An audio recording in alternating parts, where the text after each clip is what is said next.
ലൈബ്രറിയിൽ ബുക്കും വായിച്ചിരിക്കുകയായിരുന്നു നമ്മളെ മുഞ്ചത്തി ഷാന. വിളി കേട്ട് മുഖമുയർത്തി നോക്കിയപ്പോൾ ഞെട്ടി ഹാഷിർ. ഷാനയുടെ കസിൻ. ആളിച്ചിരി തല്ലിപ്പൊളിയാം. എന്തായാലും ഇനി ഇവനും ഉണ്ടാവും നമ്മളെ കഥയിൽ വില്ലനായിട്ട്.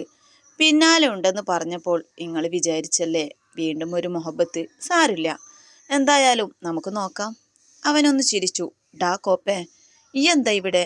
ആഹാ, കോളേജിൽ എല്ലാരും എന്തിനാ വരുന്നത്? പഠിക്കാനല്ലേ? അയ്യടാ, പഠിക്കുന്ന ഒരാള്. അല്ല, നീ എപ്പോൾ നാട്ടിലെത്തി? ഒരാഴ്ചയായി.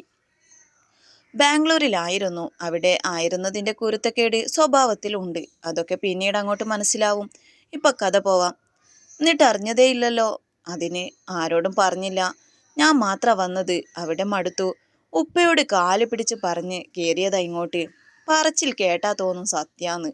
കാര്യം അതൊന്നുമല്ല. പഹയനെ അവിടുന്ന് പുറത്താക്കിയതാ കുരുത്തക്കേട് ഓവറായപ്പോ. ഇനിയിപ്പോ എന്തൊക്കെ നടക്കുമോ എന്തോ. ഇന്നാണോ കോളേജിൽ വന്നത്? അല്ല, 3-4 ദിവസമായി. എന്നിട്ട് ഞാൻ കണ്ടിട്ടില്ലല്ലോ. ഈ മാനത്ത് നോക്കി നടന്നാ പിന്നെ കാണുമോ? പോടാ. അതൊക്കെ പോട്ടെ, മാമിക്കൊക്കെ സുഖം. ഈ ഇച്ചിരി തടിച്ച് സുന്ദരിയായല്ലോ. പോടാ. അതും പറഞ്ഞവനെ ചെറുതായിട്ടൊന്ന് തള്ളി. നിന്റെ കോല എന്താ? ഈ കുളിക്കാറൊന്നുമില്ലേ? മുടിയൊക്കെ എണീറ്റോടാൻ നിൽക്കണത് പോലെ. പൊടി. നിന്റെ സ്വഭാവത്തിനൊരു മാറ്റവും ഇല്ലല്ലോ. പണ്ട് പോകുമ്പോൾ എങ്ങനെയായിരുന്നു അതുപോലെ തന്നെ. അല്ല, നീ എവിടെയാ ഇപ്പൊ താമസം? ഉമ്മമ്മാന്റെ അടുത്ത്. ഇത്ര ഡേ ആയിട്ടും നിനക്ക് മിണ്ടാൻ കഴിഞ്ഞില്ലല്ലേ ഹംക്കെ? പൊടി. ഓക്കെ, ഞാൻ പോവാ. ഈവനിങ്ങിൽ ഒന്നിച്ചു പോവാട്ടോ. വീട്ടിലോട്ട് ഞാനും വരുന്നു. ആ, ഗേറ്റിനടുത്ത് കാത്തു നിന്നാൽ മതി. ഓക്കെ. ഹാഷി അവിടുന്ന് ഇറങ്ങിയ ഉടനെ നമ്മളെ ചെക്കൻ കേറി വന്നു. ഷോന, ഇച്ചിരി കനത്തോടെ വിളിച്ചു. ആരാത്? ഏത്? കൊഞ്ചി കുഴുന്നത് കണ്ടല്ലോ. ചെക്കൻ കലിപ്പിലാണ്. എന്തേ? പറ, ആരാത്? എന്റെ കസിൻ ഹാഷി. കസിനായാലും അധികം കൊഞ്ചലൊന്നും വേണ്ട. അതിനിപ്പോ എന്താ ഉണ്ടായേ? കുറെ കാലത്തിന് ശേഷം കണ്ടു, സംസാരിച്ചു.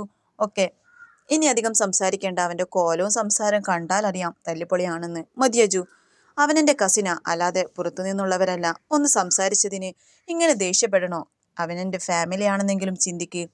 ആരായാലും എനിക്കിഷ്ടല്ല. മുഖത്തടിച്ചതുപോലെ പറഞ്ഞജു അവിടെ നിന്നിറങ്ങി.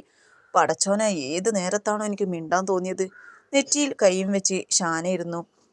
ഷാന, സനയാണ്. ആ, നീ ക്ലാസ്സിൽ വരുന്നില്ലേ? ഇല്ലടാ, നീ പോയിക്കോ. എന്താടാ, എന്തു പറ്റി? ഏയ് ഒന്നുമില്ലടാ. ഓക്കെ. അതും പറഞ്ഞവൾ ക്ലാസ്സിലേക്ക് നടന്നു. ക്ലാസ് കഴിഞ്ഞ് ഷാനയും ഹാഷിയും ഒന്നിച്ച് വീട്ടിലോട്ട് കോളേജിൽ നിന്നിറങ്ങി. ഷാനയാണേൽ പഹയൻ കാണരുതെന്നുള്ള പ്രാർത്ഥനയാ. പക്ഷെ പ്രാർത്ഥന ഏറ്റില്ല. നമ്മളെ ചെക്കൻ കണ്ടു രണ്ടും കൂടി പോവണത്. കണ്ടപ്പോ തന്നെ ചെക്കൻ പെരുവിരലിന്ന് കേറി വന്നു കലിപ്പ്. ബൈക്കെടുത്ത് അവൾക്കടുത്തേക്ക് നീങ്ങി. ഒരു നോട്ടം നോക്കി വണ്ടി അങ്ങ് 100-ൽ ഓടിപ്പോയി. അത് കണ്ടപ്പോ തന്നെ ഷാനക്ക് മനസ്സിലായി ചെക്കന് കലിപ്പ് കൂടിയെന്ന്. പടച്ചോനെ കാത്തോണേ. ഹാഷി എന്തൊക്കെയോ വിശേഷങ്ങൾ പറയുന്നുണ്ടെങ്കിലും പെണ്ണിന്റെ മനസ്സ് എവിടെയോ ആണ്. എങ്ങനെയോ വീടെത്തി അകത്ത് കയറി ഹാഷിയോട് ഇരിക്കാൻ പറഞ്ഞ് അടുക്കളയിലേക്ക് നടന്നു. ഉമ്മ എന്തോ പണിയിലാണ്. ഉമ്മ, ഹാഷി വന്നിട്ടുണ്ട്. ഹാഷിയോ? എപ്പോ? ഒരാഴ്ച എന്നാ പറഞ്ഞേ. എൻ്റെ കോളേജിലാണ്. ഞാൻ ഇന്നാ കണ്ടത്. നീ കുടിക്കാനെടുക്ക്, ഞാൻ അപ്പുറത്തോട്ട് പോവട്ടെ. ആ.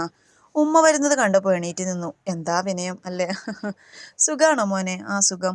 മോള് പറഞ്ഞു കുറച്ചായി വന്നിട്ടെന്ന്. ആ, വന്നപാടെ ഇച്ചിരി തിരക്കായി, അതാ ഇങ്ങോട്ടൊന്നും ഇറങ്ങാഞ്ഞേ. ആ.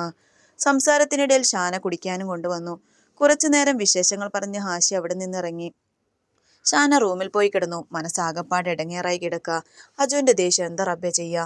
ഹാഷിയോട് മിണ്ടാതിരിക്കാനും പറ്റില്ല, അജുവിനോട് വാശി പിടിക്കാനും പറ്റില്ല. എന്തായാലും നാളെ രണ്ടിലൊന്ന് തീരുമാനിക്കണം. അജു കോളേജ് വിട്ട് വന്ന് കിടന്നതാണ്. ഇതുവരെ എണീറ്റില്ല. ഇക്കാന്റെ ഭാവം കണ്ടപ്പോൾ പന്തികേട് തോന്നിയതുകൊണ്ട് അനു ഒന്നും ചോദിക്കാനും നിന്നില്ല. ഒരുപാട് വൈകിയപ്പോൾ ഉമ്മാന്റെ നിർബന്ധത്തിന് ഭക്ഷണം കഴിക്കാൻ വിളിക്കാൻ അനു റൂമിലോട്ട് കയറി. അജു ഉറങ്ങിയിട്ടില്ല. എന്തൊക്കെയോ ചിന്തിച്ചു കൂട്ടുന്നുണ്ട്. ഇക്ക, ഉമ്മ വിളിക്കുന്നു വല്ലതും കഴിച്ചു കിടക്കാൻ. എനിക്കൊന്നും വേണ്ട. വന്നിട്ടൊന്നും കഴിച്ചില്ലല്ലോ. വാ, വന്ന് കഴിക്ക്. എനിക്ക് വേണ്ടെന്നല്ലേ പറഞ്ഞത്? കുറച്ച് കഴിക്കാമിക്ക. നിനക്കെന്താ പറഞ്ഞ മനസ്സിലാവില്ലേ? ഒന്ന് പോയേ. ശല്യം. എന്തോ. അത് പറഞ്ഞപ്പോൾ അനുവിന്റെ കണ്ണുനീരൊഴുകി. കരഞ്ഞുകൊണ്ടവൾ റൂമിൽ പോയി കിടന്നു. കുറച്ചു നേരത്തിന് ശേഷം അനു, ഡാ സോറി. സാരമില്ല, നിങ്ങൾ പട്ടിണി കിടക്കുന്നത് കാണാൻ പറ്റാത്തോണ്ടാ വിളിച്ചത്. അവൾ കണ്ണുനീർ തുടച്ചുകൊണ്ട് പറഞ്ഞു. അജു തല താഴ്ത്തി നിന്നു. പക്ഷേ ഇത്രയ്ക്ക് ദേഷ്യപ്പെടാൻ മാത്രം എന്ത് കഷ്ടാ ഉള്ളതെന്റെ ഇക്കാക്ക്? ഏയ് ഒന്നുമില്ലടാ, അത് വെറുതെ. ഇക്കയുടെ മുഖമൊന്ന് മാറിയ ഈ അനുവിന് മനസ്സിലാവും. ഞാൻ ദേഷ്യത്തിലായിരുന്നു, സമ്മതിച്ചു. അത് വിട്ടേക്ക്. നീ വാ, നമുക്ക് കഴിക്കാം.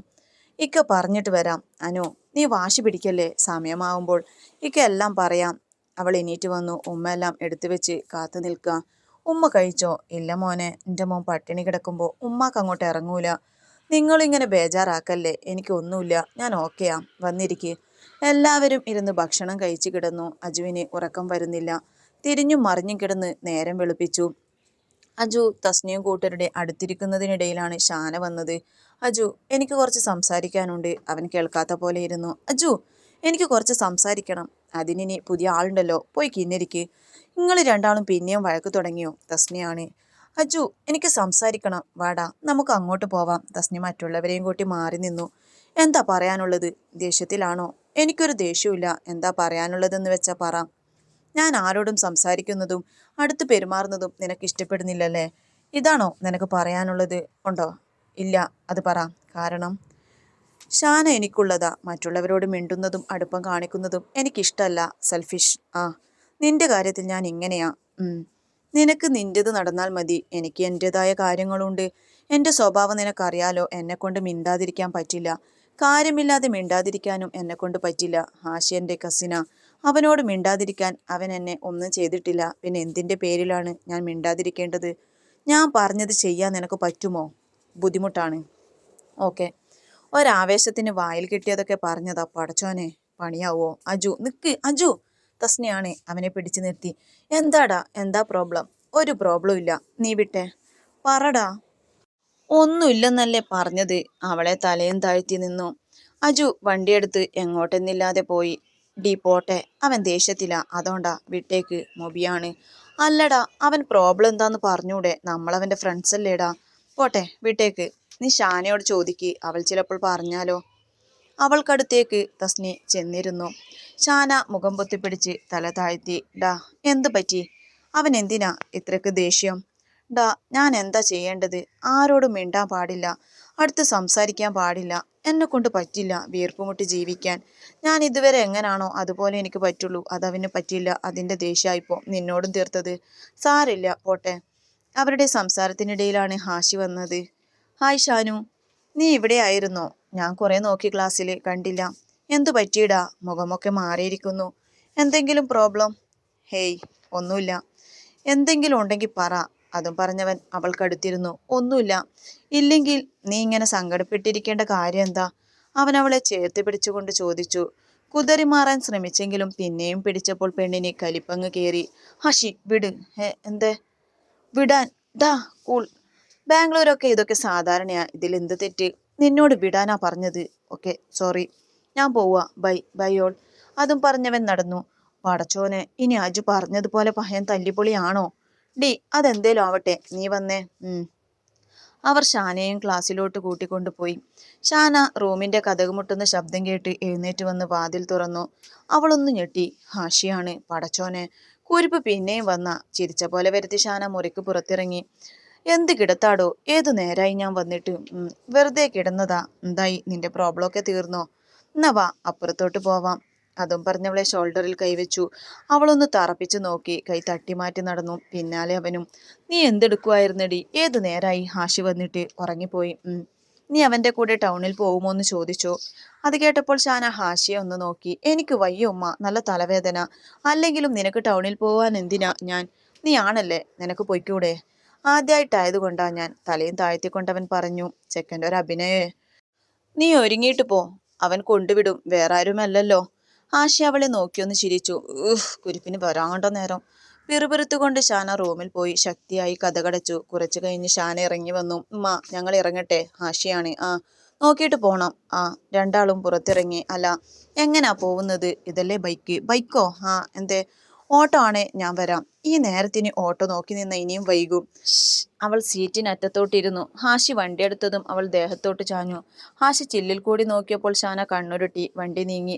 നിനക്ക് എന്തിനാ എന്നോട് ദേഷ്യം? ഞാൻ നിന്നെ ഒന്നും ചെയ്തില്ലല്ലോ. അവൾ കേൾക്കാത്ത ഭാവത്തിലിരുന്നു. വണ്ടി മാളിന് മുന്നിൽ പാർക്ക് ചെയ്ത് അകത്ത് കയറി. ഹാഷി ഡ്രസ്സ് നോക്കുന്നതിനിടയിൽ ഷാന എണീറ്റ് നടന്നു. ഓരോന്നും നോക്കിക്കൊണ്ട് പെട്ടെന്നാണ് അവളുടെ കൈ വലിച്ചത്. അല്ലാ, അജു. അവൻ അവളുടെ കൈ പിന്നിലാക്കി അവനിലേക്ക് അടുപ്പിച്ച് പിടിച്ചു. അവന്റെ ഭാവം കണ്ടാൽ അറിയാം ദേഷ്യം ഇതുവരെ തീർന്നിട്ടില്ലാന്ന്. അജു വിട് പ്ലീസ്, ആരേലും കാണും. കാണട്ടെ. അജു പ്ലീസ്, നീ എന്താ ഇവിടെ? അത് പിന്നെ അവന്റെ കൂടെയാണല്ലേ, ഞാൻ കണ്ടിരുന്നു വരുന്നത്, അതുകൊണ്ട് തന്നെയാ പിന്നാലെ വന്നത്. അജു പ്ലീസ് വിട്. നിന്നോട് ഞാൻ പറഞ്ഞതല്ലേ അവനോട് അടുപ്പം വേണ്ടാന്ന്. എന്നിട്ട് അവൻ്റെ കൂടെ ചുറ്റാൻ ഇറങ്ങിയിരിക്കുന്നു. അവൾ തല താഴ്ത്തി. ഹാഷി ഷാനയെ കാണാതെ നാല് ഭാഗത്തും നോക്കി നടക്കുക. അജു പ്ലീസ്, നിന്നോട് എത്ര പറഞ്ഞാലും കേൾക്കില്ല. വാദിക്കാൻ നിൽക്കും. ഷാന വിളി കേട്ട് ഞെട്ടി മാറിയതും ഹാഷി അജുവിനെ പൊതിരെ തല്ലി.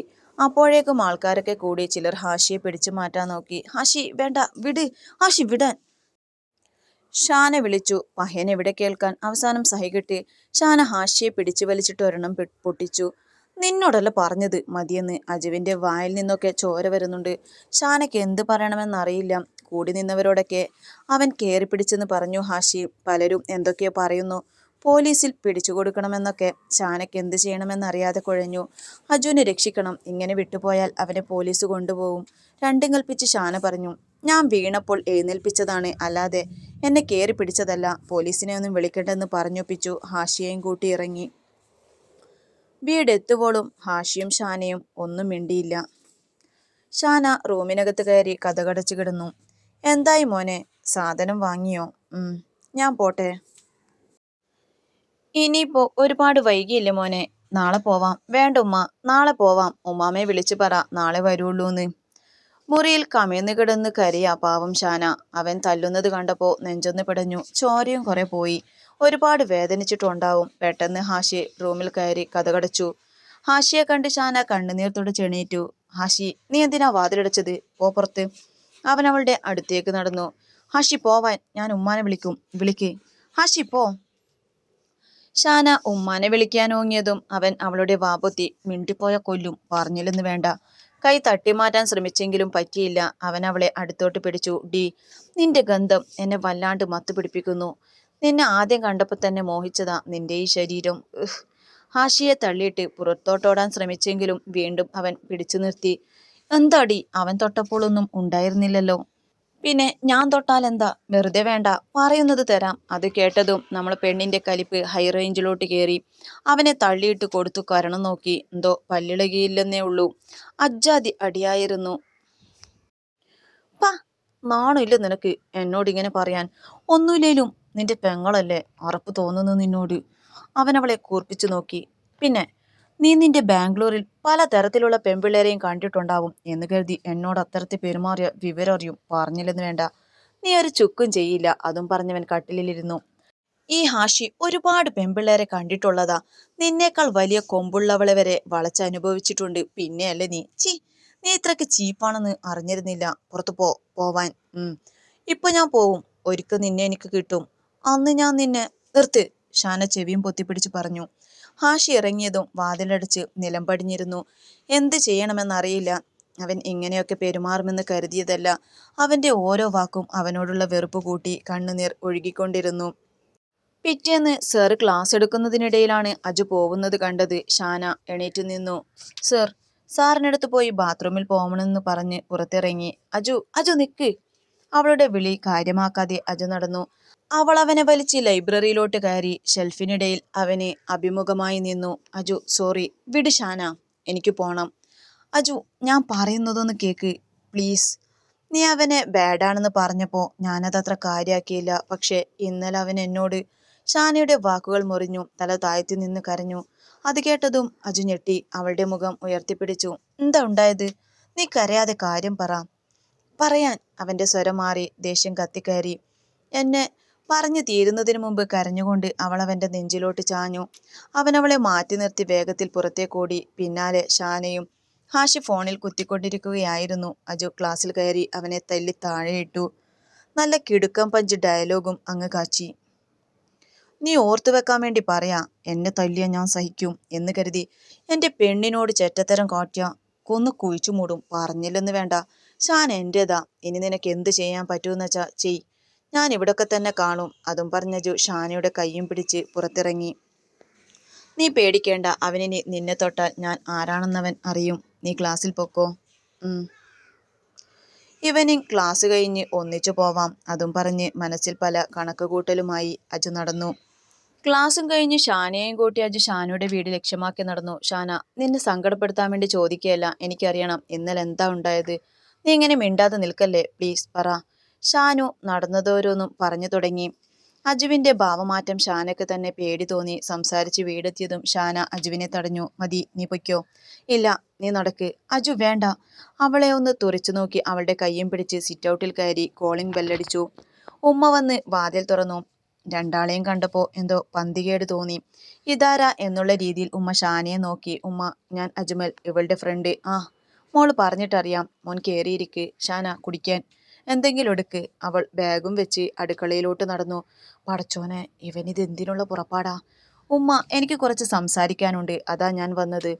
എന്താ മോനെ, എന്തെങ്കിലും പ്രശ്നമുണ്ടോ? ഉമ്മ, എനിക്ക് ഷാനയെ ഇഷ്ടമാണ്. അത് പറഞ്ഞപ്പോൾ തന്നെ ഉമ്മ ഞെട്ടി. പക്ഷേ ഇത് പറയാനല്ല ഞാൻ വന്നത്. അവളുടെ കസിൻ ഹാഷിർ, അവനെക്കുറിച്ചാണ്. അവനെക്കുറിച്ച് എന്ത്? ഒരു ഉമ്മയോട് പറയാൻ പറ്റുന്നതല്ല ഞാനിപ്പോൾ പറയാൻ പോകുന്നത്. പക്ഷേ പറയാതിരിക്കാനും പറ്റില്ല. എന്താണെന്നുള്ള ഭാവത്തിൽ ഉമ്മ അജുവിനെ നോക്കിയിരിക്കുക. അതിനിടയിൽ ഷാന കുടിക്കാൻ കൊണ്ടുവന്ന് കൊടുത്തു. ഷാന, നീ അകത്ത് പോ. ഉമ്മയുടെ ശബ്ദം ഗൗരവത്തോടെയാണ്. അവൾ റൂമിലോട്ട് പോയി. ഇനി പറ, എന്താ നിനക്ക് പറയാനുള്ളത്? ഉമ്മ, ഹാഷിർ ഇന്നലെ ഇവിടെ ആയിരുന്നോ നിന്നത്? അതെ. ഉമ്മയോട് പറയുന്നത് കൊണ്ടൊന്നും തോന്നരുത്. അറിഞ്ഞുകൊണ്ടല്ലെങ്കിലും നിങ്ങൾ ഷാനയോട് ചെയ്തത് വലിയൊരു തെറ്റാ. പ്രായപൂർത്തിയായ പെണ്ണാണവൾ. ഹാഷിർ ഫാമിലി ആയതുകൊണ്ട് ഉമ്മ അതത്ര കാര്യമാക്കിയിട്ടുണ്ടാവില്ല. എങ്കിലും ഞാൻ കുറ്റം പറയുകയല്ല. പറയാതിരിക്കാനും പറ്റില്ല. കാരണം അവൻ ഇന്നലെ ഷാനയോട് ചെയ്തത് അതിനി ഉണ്ടാവരുത്. ഉമ്മ, നമ്മൾ കാണുന്ന രീതിയിൽ മറ്റുള്ളവർ നമ്മളെ കാണണമെന്നില്ല. നല്ല രീതിയിലാണ് അവൻ അവളെ കണ്ടിരുന്നതെങ്കിൽ ഷാനയോടവൻ അപമര്യാദയിൽ പെരുമാറില്ലായിരുന്നു. അവൻ എന്ത് ചെയ്തെന്ന് എനിക്ക് ഉമ്മയുടെ മുഖത്ത് നോക്കി അവൻ പറഞ്ഞതൊന്നും പറയാൻ നാവ് വഴങ്ങില്ല. ഉമ്മാക്ക് അറിയണമെങ്കിൽ ഷാനയോട് ചോദിക്കാം. പക്ഷേ അവളെ കരയിപ്പിക്കരുത്. ഇത് പറഞ്ഞില്ലെങ്കിൽ നാളെയും അവൻ ഇതേപോലെ വന്നു ചെയ്യും. അതില്ലാതിരിക്കാൻ വേണ്ടിയാ ഞാൻ ഇത്രയെങ്കിലും പറഞ്ഞത്. എനിക്കുമുണ്ട് ഉമ്മ ഒരു പെങ്ങൾ. അവൾക്കിങ്ങനെ സംഭവിച്ച താങ്ങാൻ എനിക്കും പറ്റില്ല. ഷാന മുന്നിൽ നിന്ന് കരഞ്ഞപ്പോൾ അവനിട്ട് രണ്ട് കൊടുത്തതാ. അവൻ ഇനിയും ഷാനയെ ശല്യം ചെയ്യും. ഇവിടെ സ്വാതന്ത്ര്യത്തോടെ വന്ന് അതുണ്ടാവാൻ പാടില്ല. അറിയാതെയാണെങ്കിലും ഉമ്മാവിന് സപ്പോർട്ട് ചെയ്യുന്നത് പോലെയാ. അതിൻ്റെ അഹങ്കാരം അവളോട് കാട്ടും, അതുറപ്പാ. ഇനി ഉമ്മാക്ക് തീരുമാനിക്കാം എന്താ വേണ്ടതെന്നുള്ളത്. നിങ്ങൾക്ക് ഇനിയും അവനെ ഇവിടെ കയറ്റാം. പക്ഷെ മോളുടെ മാനത്തിന്. അത് പറഞ്ഞ് അജു നിർത്തി. ഇനി ഉമ്മയുടെ ഇഷ്ടം. ഞാനിറങ്ങാ. ഉമ്മ ഒന്നും മിണ്ടാതിരുന്നു. അവളെ ഇനിയും അവൻ ശല്യം ചെയ്താ പിന്നെ അവന്റെ മയ്യത്ത് കണ്ടേ അജു അടങ്ങൂ. അവളെ ഒരു നോട്ടം കൊണ്ട് പോലും വേദനിപ്പിക്കാൻ ഞാൻ സമ്മതിക്കില്ല.